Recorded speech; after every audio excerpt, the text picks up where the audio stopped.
Nah, selamat pagi anak-anak. Hari ini kita akan belajar mengenai metode dan media pembelajaran pendidikan multikultural di sekolah dasar. Nah, untuk itu yang pertama-tama yang harus kita ketahui, apa itu pendidikan multikultural? Nah, pendidikan multikultural adalah proses pengembangan seluruh potensi manusia yang menghargai pluralitas dan heterogenitasnya sebagai konsekuensi keragaman budaya, etnis, suku, dan aliran atau agama. Pendidikan multikultural menekankan sebuah filosofi pluralisme budaya ke dalam setiap pendidikan yang didasarkan pada prinsip-prinsip persamaan, saling menghormati dan menerima serta memahami, dengan adanya komitmen moral untuk sebuah keadilan sosial. Yang pertama, metode pembelajaran pendidikan multikultural di sekolah dasar.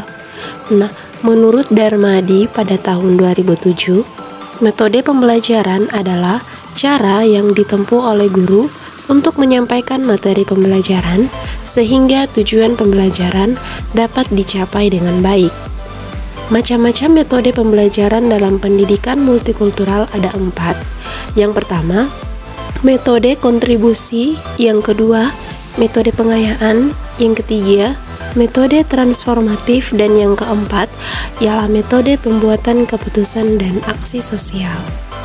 Dalam membelajarkan pendidikan multikultural di sekolah dasar, di sini saya lebih memilih menggunakan metode kontribusi, di mana kontribusi sendiri berasal dari bahasa Inggris yaitu contribution, yang bermakna keikutsertaan atau keterlibatan.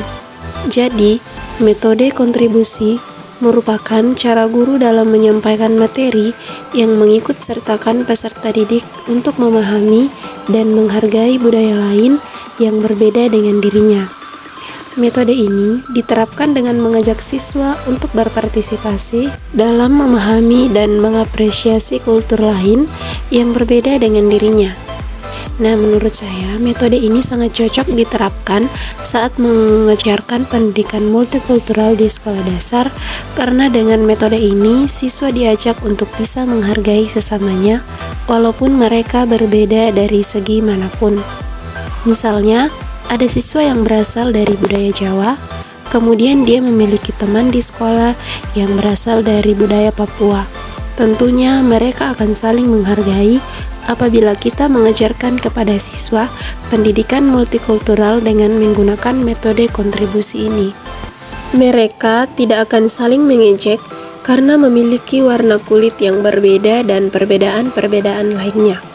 Dengan mengajarkan anak untuk mengenal ragam perbedaan dan menghormatinya, dapat menjadi bekal anak agar mampu berkomunikasi, sosialisasi, berkolaborasi dengan banyak orang, serta memiliki kepercayaan diri.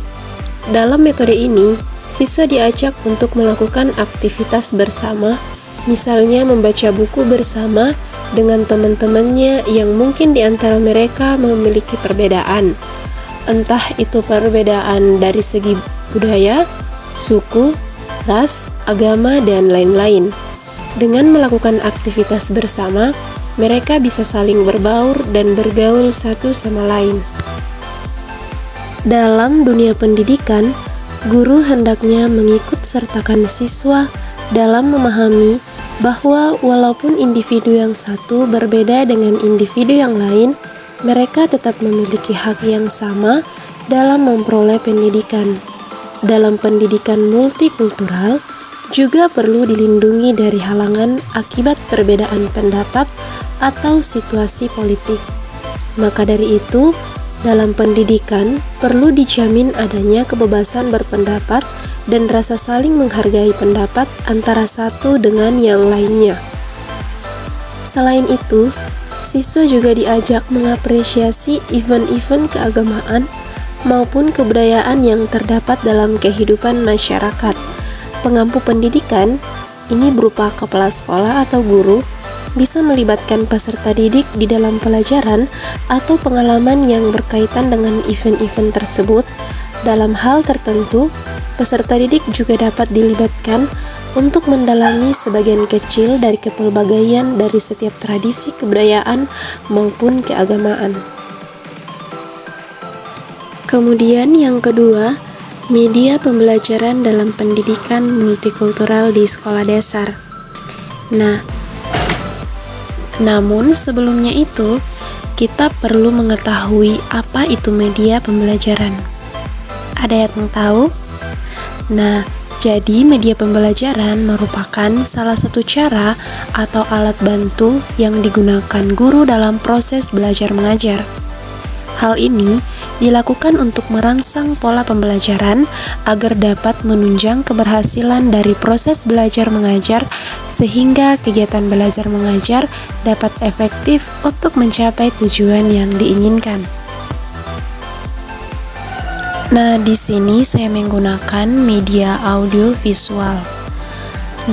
Media audiovisual adalah media perantara atau penyampaian materi dan penyerapannya melalui indera penglihatan dan pendengaran sehingga membangun kondisi yang dapat membuat siswa mampu memperoleh pengetahuan, keterampilan, atau sikap.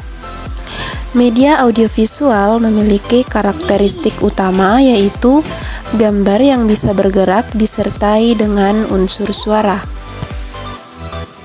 Berikut akan saya tampilkan media audiovisual yang saya gunakan untuk membelajarkan pendidikan multikultural di sekolah dasar.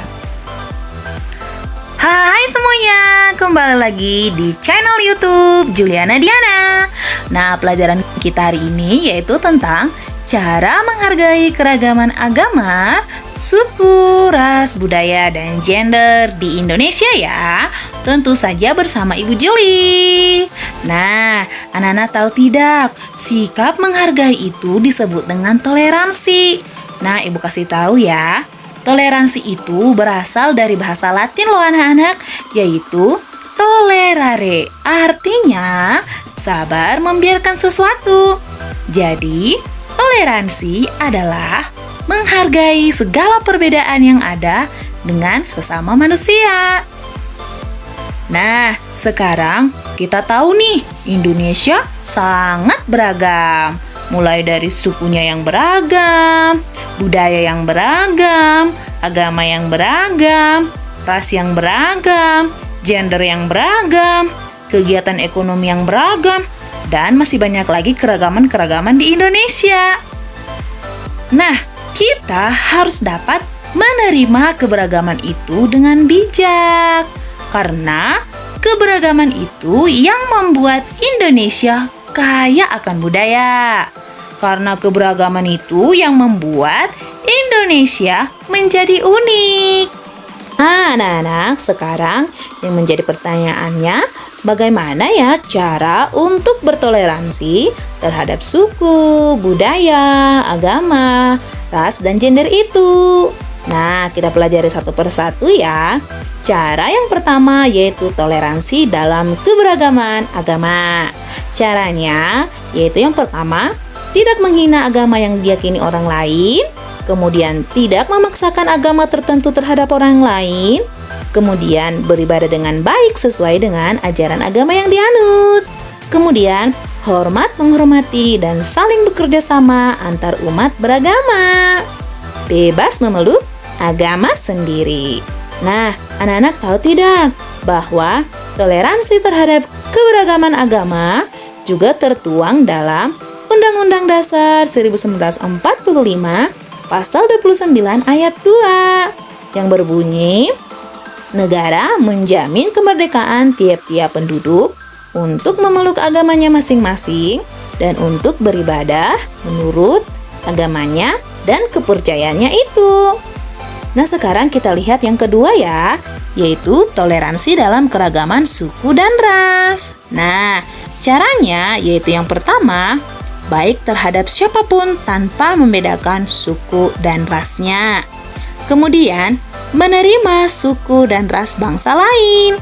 Kemudian, mengembangkan sikap persaudaraan dan menjunjung tinggi nilai kemanusiaan tanpa memandang suku dan rasnya. Nah, sekarang kita lihat yang berikutnya ya, yaitu toleransi dalam sosial budaya. Cara melakukannya bagaimana? Nah, yang pertama, bangga terhadap kebudayaan Indonesia.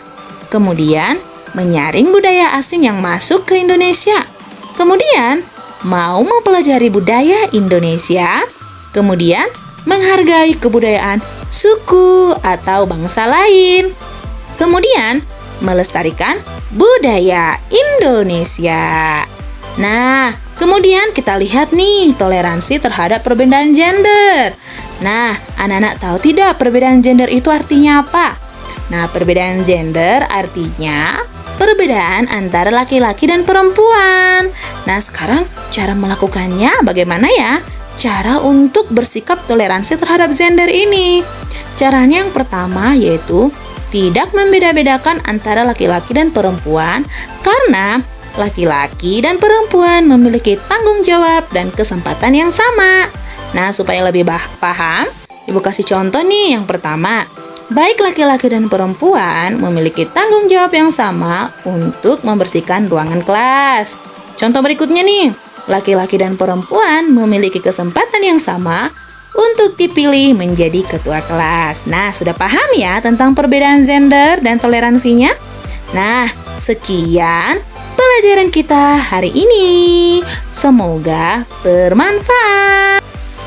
Nah, itu dia video pembelajaran pendidikan multikultural di sekolah dasar dengan menggunakan media audiovisual yang dimana di dalamnya siswa dapat memahami bagaimana menghargai keberagaman budaya, suku, agama, ras, gender yang ada di Indonesia. Saya memilih media ini karena menurut saya sangat cocok untuk membelajarkan pendidikan multikultural di sekolah dasar. Media ini bisa memberikan penjelasan lebih menarik yang disertai gambar-gambar yang menarik seperti gambar keberagaman yang ada di Indonesia. Siswa akan lebih memahami materi pembelajaran yang disajikan dengan menggunakan media audiovisual ini karena dapat dilihat dan didengarkan secara berulang-ulang dan mendorong peserta didik untuk meningkatkan motivasi siswa untuk tetap melihatnya. Dengan begitu, pembelajaran pun dapat berjalan secara maksimal. Nah, itu dia video, metode, dan media pembelajaran pendidikan multikultural di sekolah dasar. Semoga bermanfaat.